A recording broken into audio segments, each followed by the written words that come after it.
ខាងលើគឺជាស្នាមមុននឹងអ៊ុតខាងក្រោមគឺជាស្នាមក្រោយអ៊ុតរួចជំរាបសួរអតិថិជនថ្ងៃនេះយើងមកធ្វើការអ៊ុតកញ្ចក់រថយន្តបែកប្រេសរ៉ាមចល័តដល់ទីតាំងអតិថិជនផ្ទាល់តែម្ដងខាងយើងខ្ញុំមានសេវាកម្មអ៊ុតកញ្ចក់រថយន្តអតិថិជនដល់ទីតាំងផ្ទាល់ដោយប្រើប្រាស់ជាមួយនឹងទឹកថ្នាំដែលនាំចូលពីប្រទេសអាមេរិកបាទដែលមានគុណភាពល្អអ៊ុតហើយអាចការពារកញ្ចក់រថយន្តបងប្អូនពីការរីករាលដាលបានរហូតដល់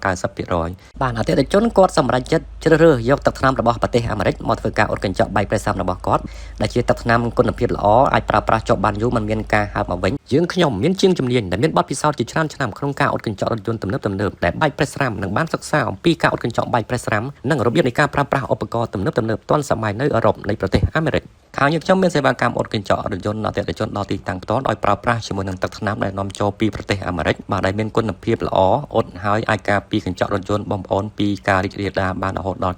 90% បាទអតិថិជនគាត់សម្រេចចិត្តជ្រើសរើសយកទឹកថ្នាំរបស់ប្រទេសអាមេរិកមកធ្វើការអ៊ុតកញ្ចក់បែកប្រេសរ៉ាមរបស់គាត់ដែលជាទឹកថ្នាំគុណភាពល្អអាចប្រើប្រាស់ជាប់បានយូរមិនមានការហើបមកវិញយើងខ្ញុំមានជាងជំនាញដែលមានបទពិសោធន៍ជាច្រើនឆ្នាំក្នុងការអ៊ុតកញ្ចក់រថយន្តទំនើបដែលបែកប្រេសរ៉ាមនិងបានសិក្សាអំពីការអ៊ុតកញ្ចក់បែកប្រេសរ៉ាមនិងរបៀបនៃការប្រើប្រាស់ឧបករណ៍ទំនើបទាន់សម័យនៅអឺរ៉ុបនៃប្រទេសអាមេរិកដោយឥតប្រើខ្សែមានភាពងាយស្រួលរហ័សចំណេញពេលវេលាទាំងជាងនិងអតិថិជនមិនឲ្យអតិថិជនរងចាំយូរដោយយើងខ្ញុំប្រើប្រាស់កាវអាមេរិកនិងភ្លើង UV កម្ដៅកាវរបស់ប្រទេសអាមេរិកប្រើម្ដងពីរក្នុងពេលតែមួយ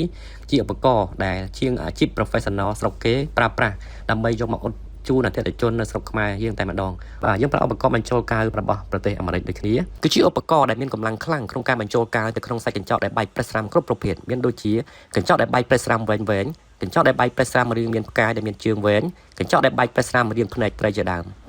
សូមអរគុណអតិថិជនដែលបានគាំទ្រសេវាកម្មអ៊ុតកញ្ចក់ឡានប្រេសរ៉ាមកន្លងមក